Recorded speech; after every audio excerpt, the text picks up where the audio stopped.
Deixa eu te perguntar uma coisa, você já se sentiu julgado por alguém? Será que você já passou por aquele momento onde todo mundo está olhando para você, apontando o dedo e até falando assim: "Puxa vida, como que ele foi capaz de fazer uma coisa dessa?" Hoje eu quero contar para você a história mais impressionante de todos os tempos. É sobre quando a graça de Deus, ela encontra a condenação dos homens. E eu quero garantir para você que depois desse vídeo você nunca mais vai encarar o perdão da mesma forma como você encara hoje. Olá, meu nome é Renato Neves, seja muito bem-vindo ao nosso canal Bíblia Talk. Olha, na semana passada a gente falou como sobre Jesus ele se revelou como a água viva para a mulher samaritana. Nós vimos como que ele quebrou barreiras, ele ofereceu esperança para quem estava com sede. Mas agora a gente vai para algo ainda muito mais profundo.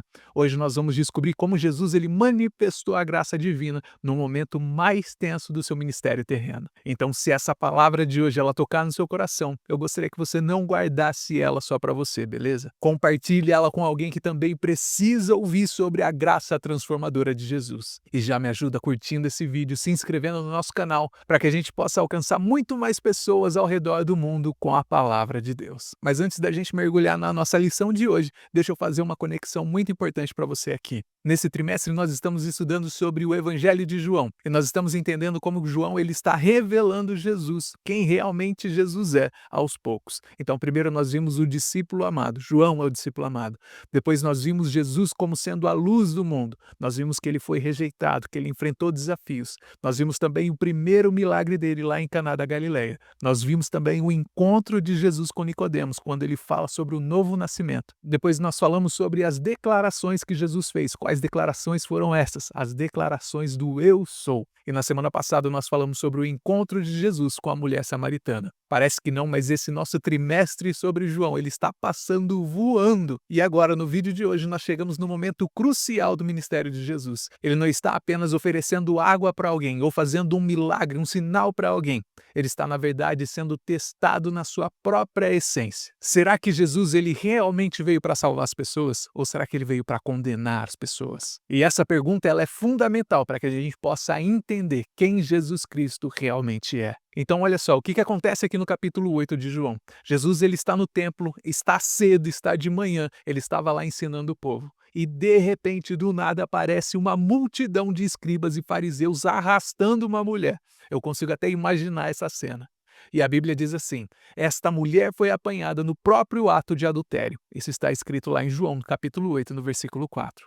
Mas espera aí, tem uma coisa aqui que está muito estranha. Primeiro, vamos entender a gravidade dessa situação. Essa mulher ela não foi acusada injustamente de adultério. Ela realmente tinha cometido adultério. E na lei de Moisés, isso era um crime punível de morte por apedrejamento. Então, assim, ela estava realmente errada, e isso é um fato. Mas aqui é onde o problema começa. Os acusadores, eles chegaram com ela, mas olha só que interessante. Cadê o homem? Afinal de contas, essa mulher estava praticando adultério. Se ela estava adulterando, ela tinha que estar com alguém. E a lei, ela dizia que os dois deveriam ser apedrejados, os dois deveriam morrer. Só que nesse caso, nessa história, eles só trouxeram a mulher. Então já dá para perceber que tinha alguma coisa de errada que estava acontecendo ali. E isso nos mostra a sabedoria impressionante de Jesus, porque quando eles perguntam para Jesus: Mestre, na lei nos mandou Moisés que tais sejam apedrejados. E aí eles fazem a pergunta de Jesus: mas e aí? E o que você vai dizer sobre isso? Isso está escrito lá em João, capítulo 5. Jesus, ele não responde absolutamente nada. Na verdade, ele se inclina e começa a escrever no chão.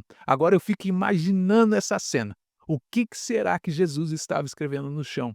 Agora imagine essa cena, uma mulher desesperada, os seus acusadores sedentos por sangue, uma multidão enorme assistindo o que estava acontecendo, e Jesus simplesmente ignorou os acusadores e começou a escrever no chão. Mas é aí que está o negócio. João ele deixa bem claro que a intenção daqueles acusadores não era fazer justiça. Ele diz assim: isso diziam eles, tentando-o para que tivesse do que o acusar. João capítulo 8, no versículo 6. Então, na verdade, era só uma armadilha, era só uma forma de pegar Jesus ali no contrapé. Se Jesus ele concordasse com o apedrejamento daquela mulher, ele seria acusado de contra as autoridades romanas, porque, na verdade, a única entidade ou a única organização que poderia crucificar alguém, que poderia matar alguém, era justamente o governo romano.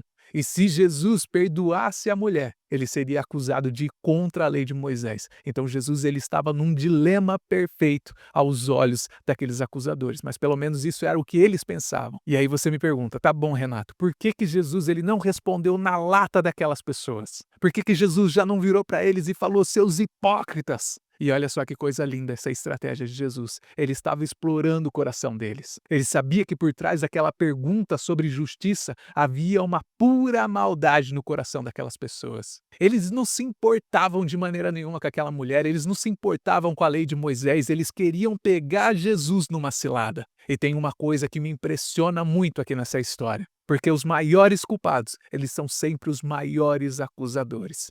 Esses homens, eles estavam ali apontando o dedo para aquela mulher, mas eles mesmos, eles viviam cheios de pecado e hipocrisia. Então deixa eu compartilhar com você essa verdade, pega essa visão aí. As pessoas que vivem apontando o dedo para outras pessoas são as mesmas que esquecem que elas precisam da graça de Deus. Sabe por quê? Porque a religião sem a graça, ela vira um instrumento de condenação e não de restauração. E é aí que Jesus ele fala aquela frase que muda tudo. Ele diz assim, aquele que dentre de vós está sem pecado, seja o primeiro a atirar a pedra contra ela. Isso está escrito lá em João capítulo 8, no versículo 7. Olha só que bomba que Jesus jogou no peito daqueles acusadores. Com apenas uma frase, Jesus ele desarmou completamente aquela armadilha. Ele não disse que o pecado da mulher não era grave, ele não disse que ela estava inocentada, mas ele disse algo ainda muito mais profundo. Ele expôs a hipocrisia daqueles acusadores. E sabe o que aconteceu?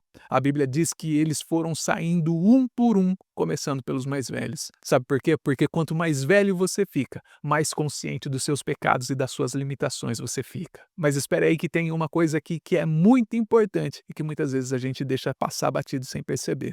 Jesus ele não estava relativizando o pecado daquela mulher. Ele não estava dizendo que o que ela fez era normal. O que ele estava fazendo era muito mais poderoso do que isso. Ele estava mostrando que o tribunal do homem, ele é muito mais rigoroso do que o próprio tribunal de Deus. E olha só que contraste que nós temos aqui, impressionante. No tribunal dos homens, aquela mulher ela já tinha sido condenada e humilhada, mas no tribunal de Cristo, ela foi perdoada e restaurada. E tem um outro detalhe aqui que me chama muita atenção. Jesus ele escreveu na terra.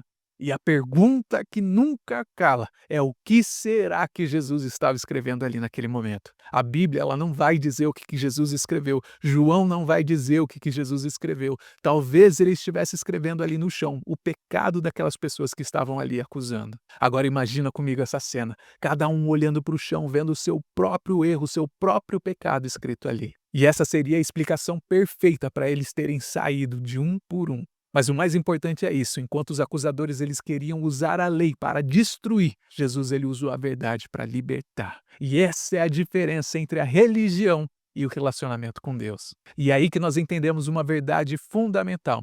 Nós temos um acusador. Quem é esse acusador? De acordo com Apocalipse capítulo 12, no versículo 10, o nosso acusador é Satanás. Mas nós também temos um advogado que nunca perde uma causa. Quem é esse advogado? Jesus Cristo, nosso Senhor. Isso nós vemos lá em 1 João, no capítulo 2, no versículo 1. Então, quando você estiver sendo acusado, você precisa se lembrar, Jesus é o seu advogado. Quando você estiver sendo condenado, você precisa se lembrar que Jesus é o seu defensor. E quando você tiver perdido completamente a sua esperança, você precisa se lembrar que no tribunal de Jesus sempre tem misericórdia disponível para você. E agora vem a parte mais bonita dessa história. Depois que todos os acusadores eles foram embora, Jesus ele faz uma pergunta para a mulher. Ele diz assim: mulher, onde estão aqueles teus acusadores? Ninguém te condenou? Isso está escrito lá em João capítulo 8, no versículo 10. E olha só a delicadeza de Jesus. Ele não humilhou a mulher, ele não fez um sermão sobre o pecado da mulher, sobre aquilo que ela tinha cometido.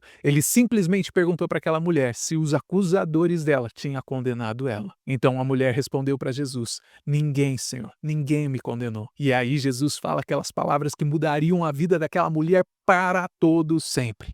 Ele disse assim: nem eu também te condeno, vai-te em paz e não peques mais. No versículo 11 está escrito isso. E olha só que declaração poderosa de Jesus. Jesus era o único ali, entre todas aquelas pessoas que tinha autoridade moral para condenar aquela mulher. Mas Jesus ele escolhe o perdão. E olha que esse perdão ele não saiu barato. Jesus disse: vai-te e não peques mais. Então o perdão de Deus, ele sempre vem acompanhado de uma transformação.